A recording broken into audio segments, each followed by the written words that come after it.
1869 में उन्होंने, संवत 1869 में उन्होंने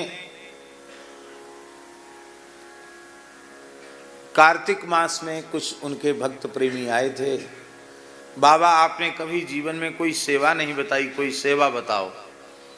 तब आपने कहा कि भाई तुम्हारा ज़्यादा आग्रह है सेवा का, तो कार्तिक पूर्णिमा पर संतों का, ब्रजवासियों का झरा करो, भंडारा करो। ये उन्होंने आगे बात फैल गई चारों ओर, भंडारे की तैयारी होने लगी। और संवत 1869 में पहला भंडारा कार्तिक पूर्णिमा का बाबा ने स्वयं किया। और आपको सुनकर आश्चर्य होगा, 212 वर्ष पुरानी बात है। उस समय बाबा ने 10-10 गज का मलमल का अचला और 1-1 रुपया दक्षिणा सबको दिलवाई। उस समय का 10-10 गज का अचला और 1-1 रुपया आज कितना होगा? और बोले सब हो गई पंगत? बोले हाँ पंगत हो गई। कोई बाकी तो नहीं है? बोले कोई बाकी नहीं है। आप तो कुछ लेते नहीं थे। फिर आपने दिन में 3-4 बजे की बात होगी, आपने यमुना स्नान किया कार्तिक पूर्णिमा को, और त्रिकाल स्नान करते थे यमुना जी में। स्नान करके अपने शालिग्राम जी का चरणामृत लेके अपने शिष्य श्री लक्ष्मण दास जी महाराज को, ये दूसरी छवि जिनकी विराजमान है, उनको अपने शालिग्राम जी दिए। बोले ये मेरी निधि है, पूजा करना। और जहाँ वो बैठकर भजन करते थे नीम के नीचे, कहा यहाँ खोदो। वहाँ आपने खुदवाया। एक पुरुष समाहित हो जाए ऐसा हाथ खड़ा करके इतना गहरा खुदवाया। और खुदवाने के बाद रज में बैठ गए और कहा मैं समाधि में जा रहा हूँ, इतनी देर बाद पूरा ढक देना। तत्काल जीवित अवस्था में वे समाधि में बैठ गए। उसको मिट्टी से परिपूरित कर दिया गया।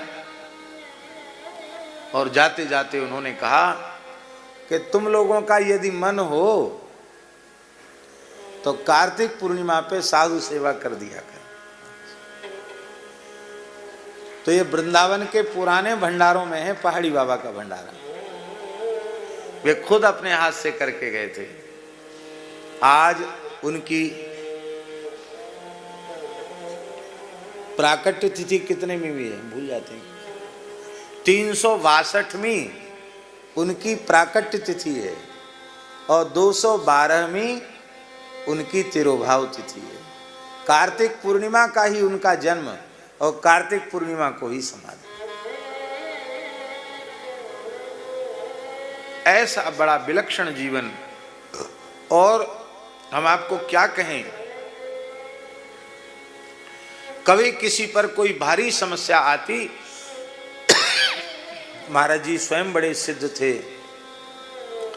लेकिन कोई ज़्यादा दुखी होता, कहता महाराज जी कृपा करो, तो कहते जा समाधि को दंडोत कर,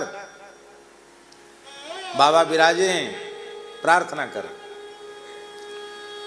हम थे तो कुछ जीर्णोद्धार वहाँ का कुछ हुआ काम, तो हमने सोचा पुरानी समाधि है इसको थोड़ा सा, तो थोड़ा उसको छेड़ा गया। महाराज जी बहुत नाराज हो। अरे बोले ये ऐसी समाधि नहीं है कि चरण पादुका धर दी गई है, यहाँ बाबा विराजे हैं। तब महाराज जी ने कहा बाबा विराजे, इसको बिल्कुल एक बाल के बराबर भी इसको इधर उधर नहीं किया जा सकता। अभी निर्माण हुआ तो उसी स्थल को ऊंचा कर दिया गया, बाकी उस स्थल को बिल्कुल भी छेड़ा नहीं गया।